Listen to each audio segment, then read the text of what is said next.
Good afternoon. आज का हम सब का जो टॉपिक है वो हिंदू लॉ को हम लोग जारी किए हुए हैं और हिंदू विधि में हम लगातार नए नए टॉपिक्स के साथ जो है कॉन्सेप्ट क्लियर करते हुए आगे बढ़ रहे हैं। उसी क्रम में आज हम लोग का जो टॉपिक है वो है जुडिशियल सेपरेशन, दाम्पत्य अधिकारों का प्रस्थापन से संबंधित है, जो धारा 9 बात करती है।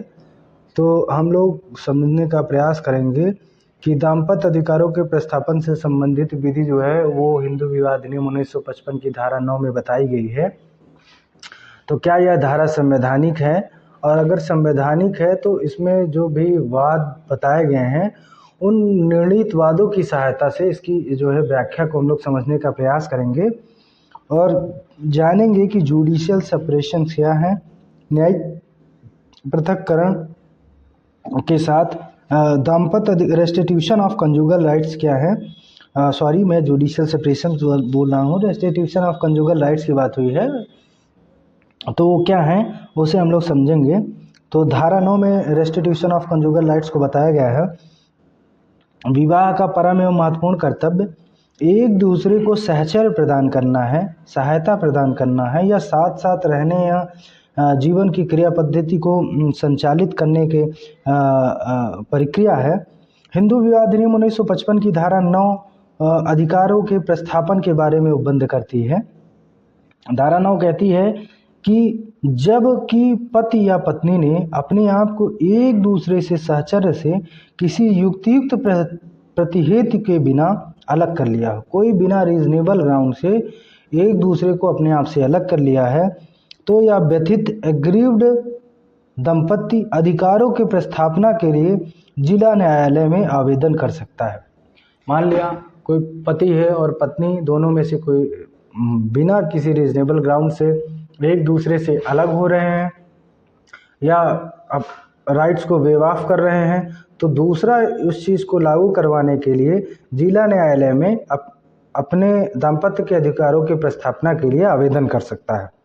और न्यायालय ऐसी अर्जी में किए गए कथनों की सत्यता के बारे में तथा इस बात के बारे में कि इसके लिए वैध आधार नहीं है, जो भी कारण से उन्होंने छोड़ा है वो रीजनेबल ग्राउंड नहीं है, तो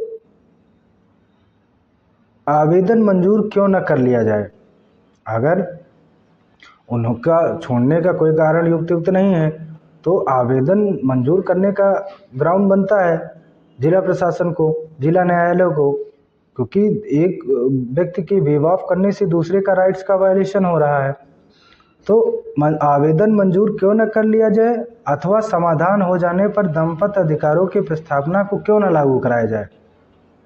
तो इस प्रकार धारा 9 की पुनर्स्थापना के लिए डिग्री कब जारी हो सकती है या डिग्री कब जारी होगी, तो इसको जानेंगे। तो विवाह के एक पक्षकार ने दूसरे पक्षकार के साथ रहना छोड़ दिया हो। दूसरा कारण है ऐसा रहना बिना युक्त कारण के छोड़ा हो। तीसरा है ऐसा रहना पीड़ित दंपत्ति ने दाम्पत्य अधिकारों की पुनर्स्थापना के लिए न्यायालय में याचना की हो और न्यायालय को यह पर्याप्त कारण या संतुष्ट होने का कारण है। तीसरा है ऐसी याचना अस्वीकार किए जाने का वैध आधार न हो। जो भी कारण दिया गया है उसमें ये कारण अस्वीकार करने का हो तो भी जो है वो ये माना जाएगा कि ग्राउंड जो है वो बनता है।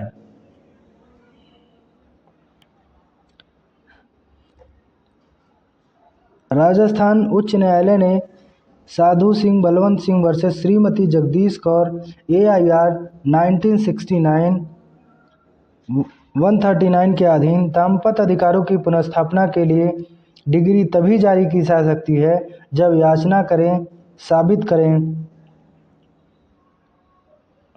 पहला है प्रत्याशी रिस्पोंडेंट ने प्रत्याशी के साथ रहना छोड़ दिया हो। दूसरा है इस प्रकार से रहना युक्त कारण के बिना हो। अतः न्यायालय याची के दाम्पत्य अधिकारों की पुनर्स्थापना की डिग्री तभी देगा जब याची यह साबित कर देता है कि प्रत्यार्थी ने बिना युक्तियुक्त कारण के याची के साथ रहना छोड़ दिया हो। दाम्पत्य अधिकारों की पुनर्स्थापना के बारे में उड़ीसा उच्च न्यायालय द्वारा निर्णीत मामला प्रमिला बाला बारिक वर्सेस रविंद्रनाथ बारिक AIR 1997 उड़ीसा 138 में युक्तियुक्त कारण बताया है। इस वाद में प्रमिला बाला अपने सास ससुर के साथ रहती थी। सास बड़ी तकलीफ देती थी। सास ने उसके पति को भी भड़का दिया जिससे वह भी उसका अनादर करता था। प्रमिला अपने मायके चली गई और उस पर पति ने दाम्पत्य अधिकारों के पुनर्स्थापन के लिए याचिका दायर की। तो न्यायालय ने पति की याचिका को खारिज करते हुए यह निर्णय दिया कि पत्नी का पति से अलग रहने का युक्तियुक्त कारण था। न्यायालय ने अपने निर्णयों में निम्नलिखित कारणों के आधार पर अलग रहना युक्तियुक्त माना। पति द्वारा पत्नी पर चरित्रहीनता का आरोप लगाना, सारा अब्राहिम वर्सेस पाइली अब्राहिम 1951, गंभीर अभद्र व्यवहार। तीसरा, बिना किसी युक्तियुक्त कारण के वैवाहिक संभोग से इनकार करना, पावेल वर्सेस पावेल। अति मद्यपान मीन्स मदिरापान का सेवन जिससे वैवाहिक जीवन के कर्तव्यों को पूरा करना संभव हो गया हो। अलग रहने का समझौता। तीसरा छठा है लगभग क्रूरता, सरबन सिंह गुरदेव AIR 1959। पत्नी का अत्यधिक फिजूल खर्ची होना आर्थिक स्थिति और भविष्य को प्रभावित करता हो।